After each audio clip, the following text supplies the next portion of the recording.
اعوذ باللہ من الشیطان الرجیم بسم اللہ الرحمن الرحیم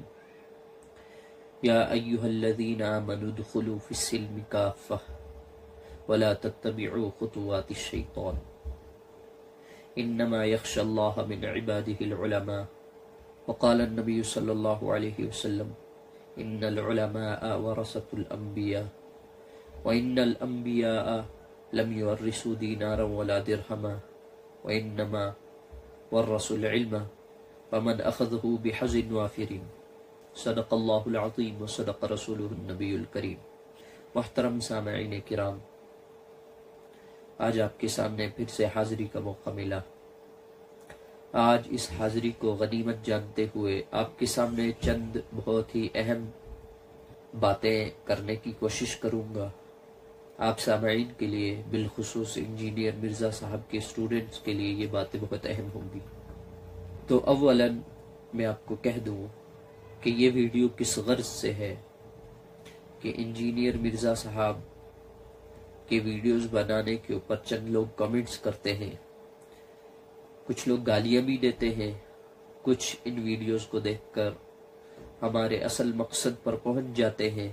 کہ ہمارا مقصد انجینئر مرزا صاحب کو غلط ثابت کرنا نہیں ہے، انجینئر مرزا صاحب کے اسٹوڈنٹس کو ٹارگٹ کرنا نہیں ہے، بلکہ ہمارا مقصد انجینئر مرزا صاحب کے پھیلائے ہوئے گند کو سمیٹ کر عوام کو آگاہ کرنا ہے کہ انجینئر مرزا صاحب جو کہتے ہیں وہ سب پتھر کی لکیر نہیں ہے، وہ سب قابل قبول نہیں ہے۔ چند چیزیں انجینئر صاحب لیبل کے طور پر اچھی چیزیں بول دیتے ہیں، اور اس کے بعد انجینئر صاحب جو بکواس، جو گند کرتے ہیں، العیاذ باللہ، اصحاب رسول کو برا بلا کہنا، اس کے علاوہ ہم کیا ہی امید کر سکتے ہیں کہ انجینئر صاحب علماء اور اولیاء کو بخشتے ہوں گے۔ بہرحال ایک ساتھی نے میسج کی کہ حضرت آپ نماز کا طریقہ سکھائیں، ایسی نماز بتائیں کہ جو قرآن و حدیث سے ثابت ہو۔ تو انہوں نے کہا کہ مجھے ایسی نماز آپ بتائیں، سکھائیں کہ میں وہ ایسی نماز پڑھوں جو اصل حدیث سے ثابت ہو۔ میں نے پوچھا کہ حدیث سے ثابت ہونے کا کیا مقصد ہے؟ تو کہنے لگے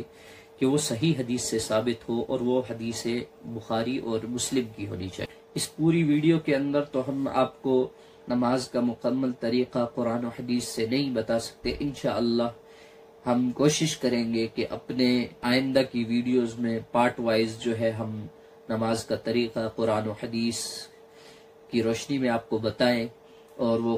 حدیث صحیح ہونی چاہیے۔ امید کریں گے اس کے لیے ہمیں جو ہے ایک دم سے سوشل میڈیا کے اوپر نہیں جانا چاہیے، اور نہ ہم جا سکتے ہیں کہ یہاں سے میں نے آپ کو جو ہے ایک ٹائٹل لگا دیا کہ جائیں پڑھیں اور آپ خود چلے گئے اسلام 360 کے اوپر آپ نے جا کے وہاں تحقیق کرنا شروع کر دی ہے، تو ہو نہیں سکتا۔ اس کی تحقیق کے لیے بڑا ایک وقت چاہیے، کیونکہ ہمارے نوجوانوں کا ذہن انجینئر مرزا صاحب نے خراب کر دیا ہے۔ تو نوجوان جو ہے اب ان کتابوں کے اوپر جو ہے یقین نہیں رکھتے جو قرآن و حدیث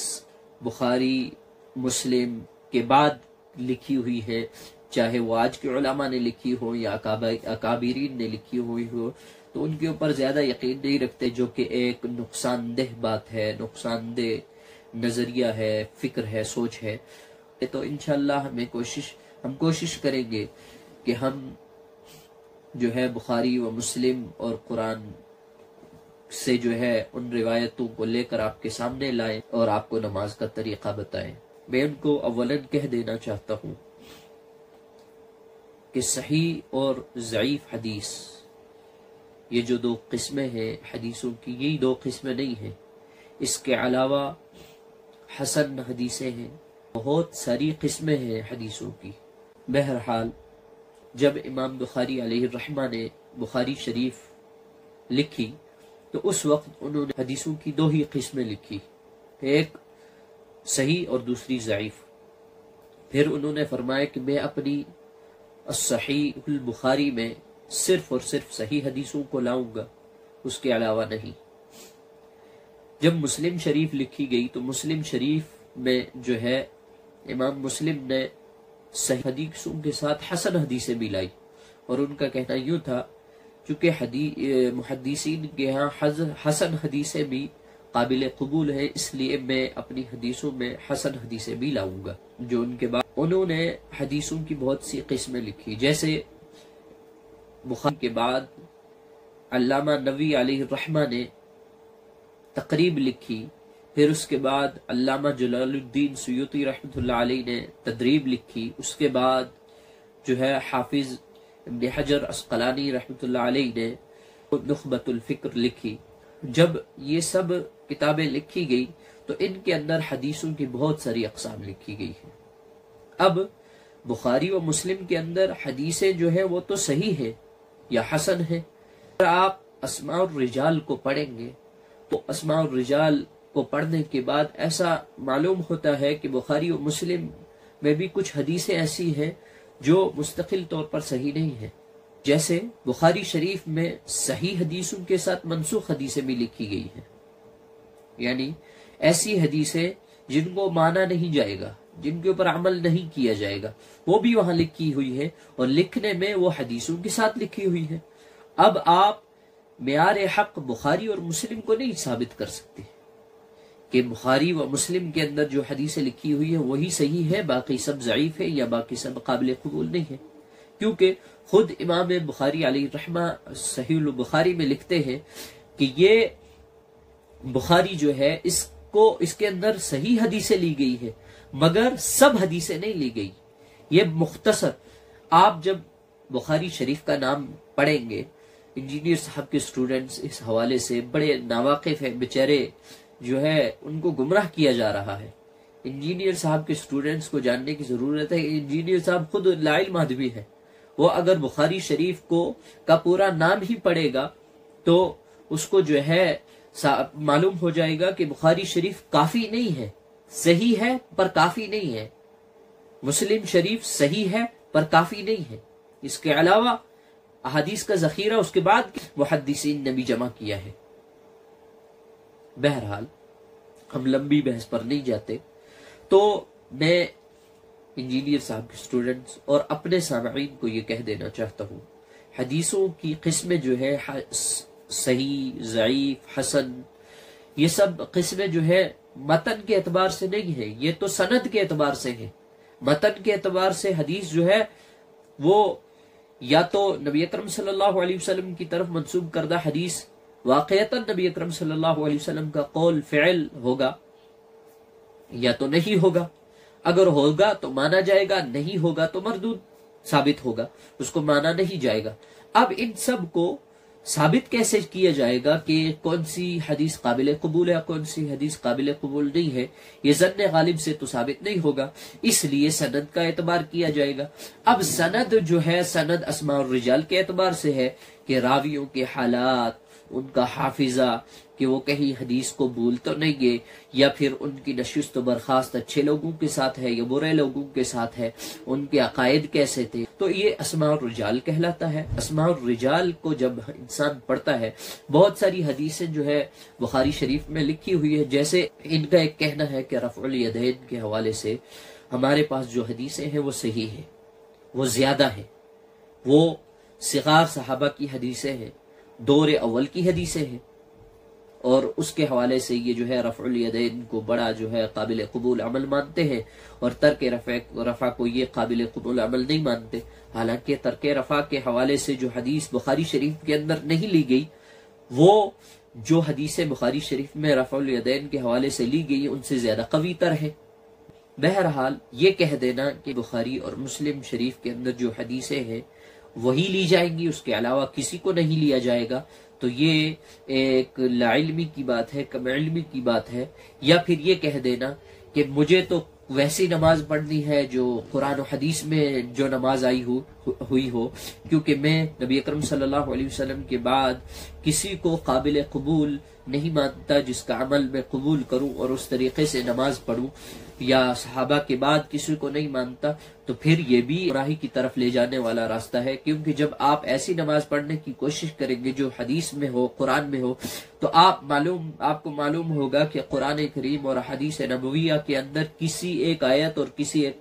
حدیث میں جو ہے مکمل نماز کا طریقہ نہیں بتایا گیا۔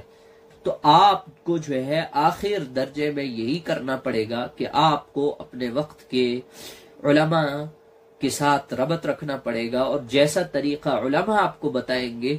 اور ظاہر سی بات ہے علماء اور قرآن اور حدیث مجتہدین اور ائمہ اربعہ طرز عمل کے طور پر طریقہ بتائیں گے، تو آپ کو وہ طریقہ ماننا پڑے گا۔ آپ خود سے جو ہے تحقیق کر کے نماز کو معلوم نہیں کر سکتے، کیونکہ اگر ہم اس طرف جائیں گے تو تمام کے تمام حوالے، تمام کے تمام جو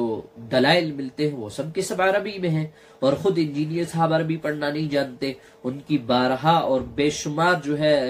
ریکارڈڈ ویڈیوز میں وہ جو ہے عربی کو غلط پڑھتے ثابت ہوئے ہیں۔ تو آپ بتائیں کہ ایک شخص جب دیکھ کر عربی غلط پڑھے گا تو اس کو جو ہے دلائل کی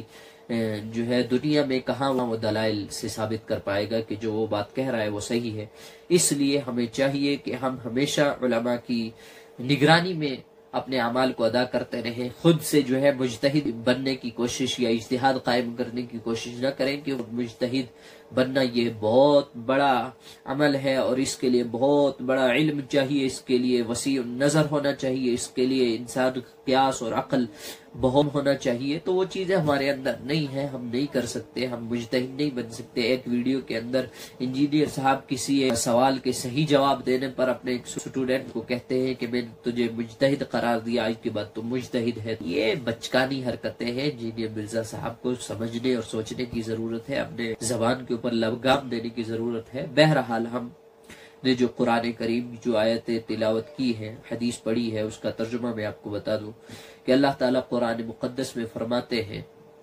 سب سے زیادہ اللہ سے ڈرنے والے جو لوگ ہیں وہ علماء ہیں، انما یخشى اللہ من عباده العلماء،